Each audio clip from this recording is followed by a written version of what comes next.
Hello મિત્ર, જય શ્રી કૃષ્ણ. સ્વાગત છે તમારા બધાનું આપણા કિચનમાં. આજે આપણે બનાવશું ગોથલીનો મુખવાસ. તો મેં આ બધી સુકવણી કરેલી છે ગોથલી. તો આ બધી ગોથલી લઈ લીધી છે. હવે આપણે સારી રીતે આને ભાંગી લેશું. થોડી થોડી ભાંગી અને મોઢું આપણે થોડુંક કાઢી લેશું.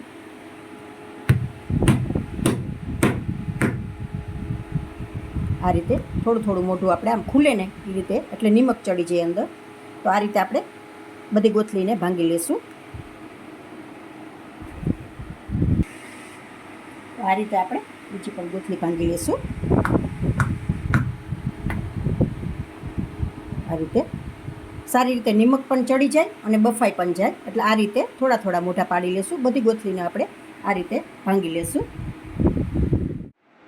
ગોથલી આપણે સારી રીતે ભંગાઈ ગઈ છે. હવે આપણે બાફવા મૂકી દઈશું. પાણી કુકરમાં લઈ લીધું છે. હવે થોડું આમાં નિમક એડ કરી દઈશું, એટલે ગોથલીમાં સારી રીતે ચડી જાય.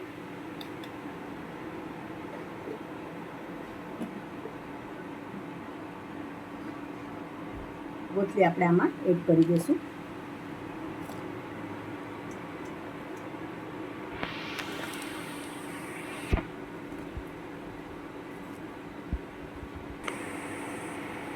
ગોથલી બધી આપણે એડ કરી દીધી છે. તો હવે આપણે 5 થી 6 વિસલ પાડી લેશું આમાં, એટલે ગોથલી સારી રીતે બફાઈ જાય. કુકર આપણે ખોલી લઈશું.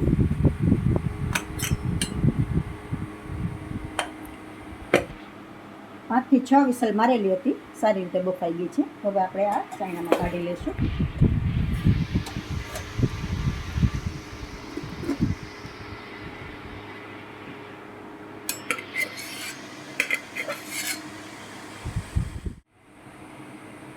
10 મિનિટ માટે આપણે ઠરવા દેશું. પછી આપણે ખોલીને અંદરથી ગોથલી કાઢી લઈશું.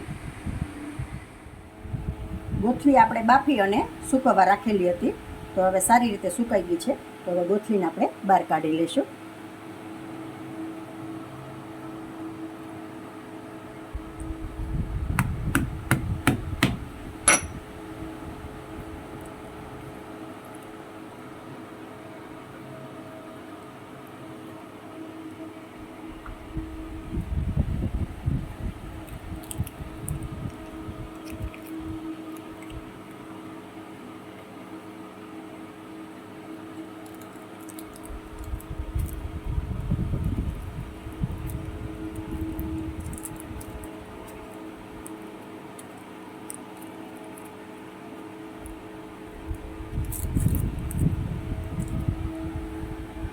તો આ રીતે આપણે બધી ગોથલીને બહાર કાઢી લઈશું.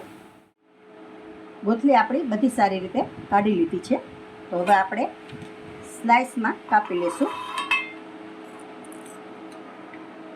એની ઉપર આ ફોતરી હોય તો આ કાઢી લેવી, કાઢી આ રીતે ફોતરી.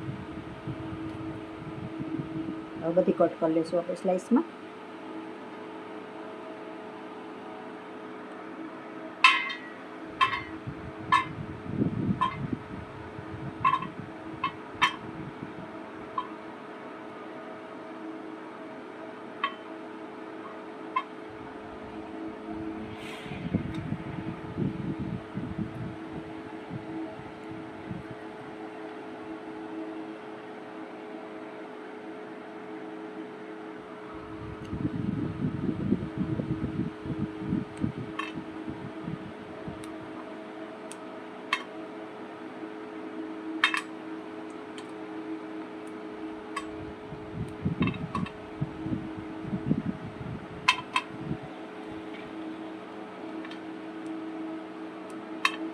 તમે લોકો આને સ્લાઇસમાં પણ કટ કરી શકો છો, પછી ટુકડામાં પણ કટ કરી શકો છો, અને ખમણ પણ બનાવી શકો છો.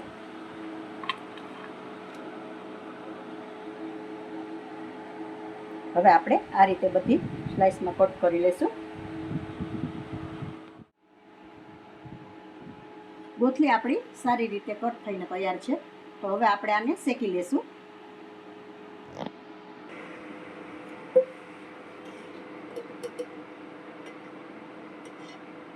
પેન લીધેલી છે. પેનમાં આપણે 2 ચમચી જેટલું ઘી એડ કરી દઈશું.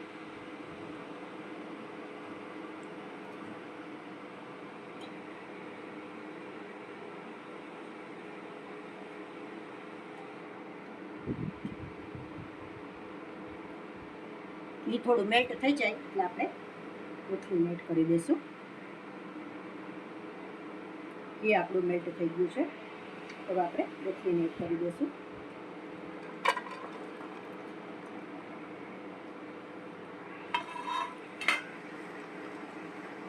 સારી રીતે શેકી લઈશું આપણે.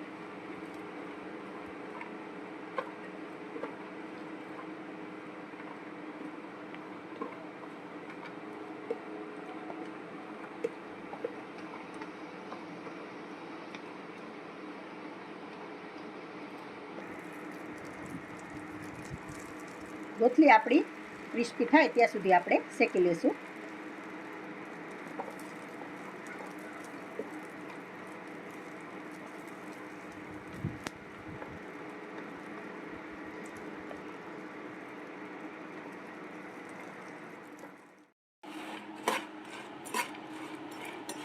ગોથલી આપણી સારી રીતે શેકાઈ ગઈ છે અને એકદમ ક્રિસ્પી પણ થઈ ગઈ છે. હવે આપણે નીચે ઉતારી લઈશું. મુખવાસ આપણો નીચે ઉતારી લીધો છે. ઠરી પણ ગયો છે અને ક્રિસ્પી પણ સરસ થઈ ગયો છે. અને 2 મિનિટ માટે મેં ઠરવા રાખેલો હતો. તો હવે આપણે સંચર પાવડર મિક્સ કરી દઈશું.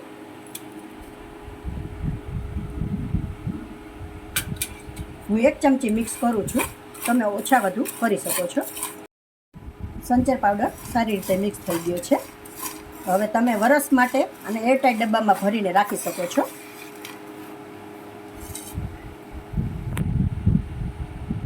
તો જુઓ મિત્રો, તમને મારા વિડીયો પસંદ આવ્યો હોય તો લાઈક કરશો, કોમેન્ટ કરશો, તમારા મિત્રોને શેર કરશો.